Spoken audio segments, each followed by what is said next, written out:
dire, mais ça veut dire qu'on va avoir un petit frère. Quand les préparatifs y mettent, tu peux être sûr, c'est le début d'un petit frère. Toi, t'es un évadé du petit, t'es un évadé du préparatif, mon vieux. Faut pas croire que t'es venu en 24 heures par la redoute.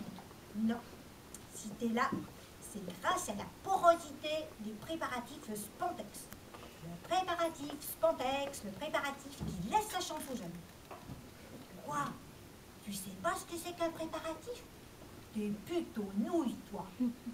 C'est un imperméable que se mettent les garçons pour pas mouiller les filles.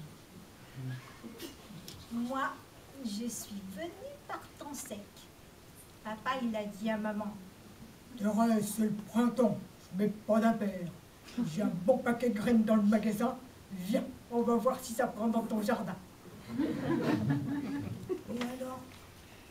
Bah, ça devait être des graines exotiques, puisqu'ils disent que je suis un fruit de la passion. Mais pleure pas, c'est bien aussi d'être passé par le préparatif. En plus, c'est une surprise. C'est comme quand on fait coucou me v'là et qu'on t'attend pas. Ça fait peur pareil.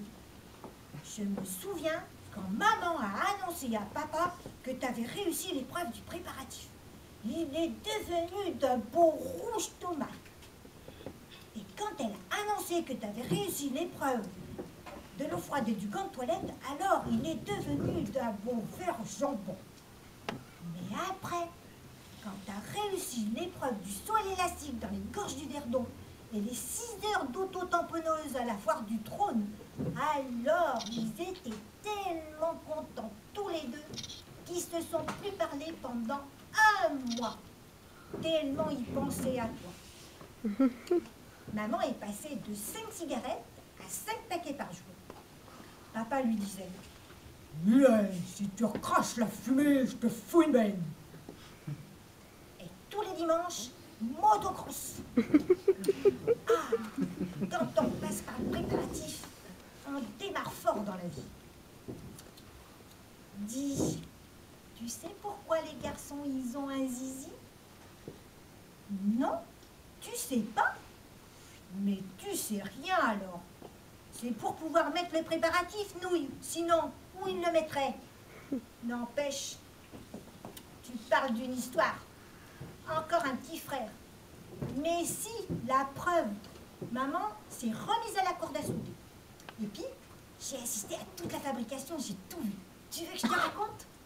Ça commence après le film sur Canal+, quand les enfants ils sont couchés. Les parents, ils rogent sous le film. Monsieur, il a mal au ventre, comme quand on a mangé des profiteroles, de la glace et du cassoulet. Alors il va se coucher, et la maman, elle vient le soigner. Alors au début, ça va mieux, il guérit, alors il rigole, la maman aussi, il joue un peu à saut de mouton, à l'arraché de prisonnier et tout. Et puis, d'un seul coup, c'est elle qui a mal au ventre. Mais alors, beaucoup plus que le monsieur. Une vraie appendicite. On sent bien que les profiteroles, la glace et le cassoulet, ça doit se bagarrer là-dedans. Mais malgré tout, elle en veut encore.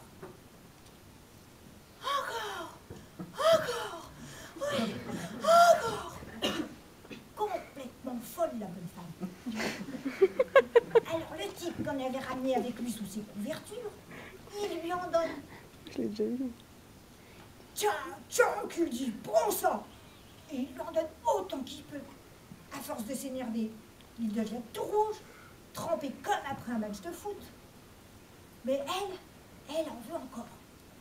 Oui, oui, encore, encore, encore. Tu l'entendrais crier, la bonne femme, pire que la sirène de la BNP. Aou, aou, oui, ah, ah, ah. Moi, quand je serai grande, mon mari, il peut bien avoir mal au ventre. C'est pas moi qui lui passerai ses coliques. Comment ça après? Mais c'est fatigant, mon vieux, de fabriquer les enfants. Moi, après, je me suis endormie. Ah, quoi, les préparatifs? Mais J'en sais rien à quel moment ça se prend, peut-être entre les repas comme un médicament. Ah, puis t'es vraiment bête, toi. J'en ai assez d'avoir des petits frères qui ont des zizi et qui savent même pas quoi ça sert. Dire qu'il y en a des millions dans les préparatifs. Et si on laisse faire papa-maman, ils vont nous fabriquer une famille nombreuse qui touche à tous les jouets. Alors Benoît, viens, on va donner des coups d'aiguille dans le préparatif à papa pour tuer tous les petits frères.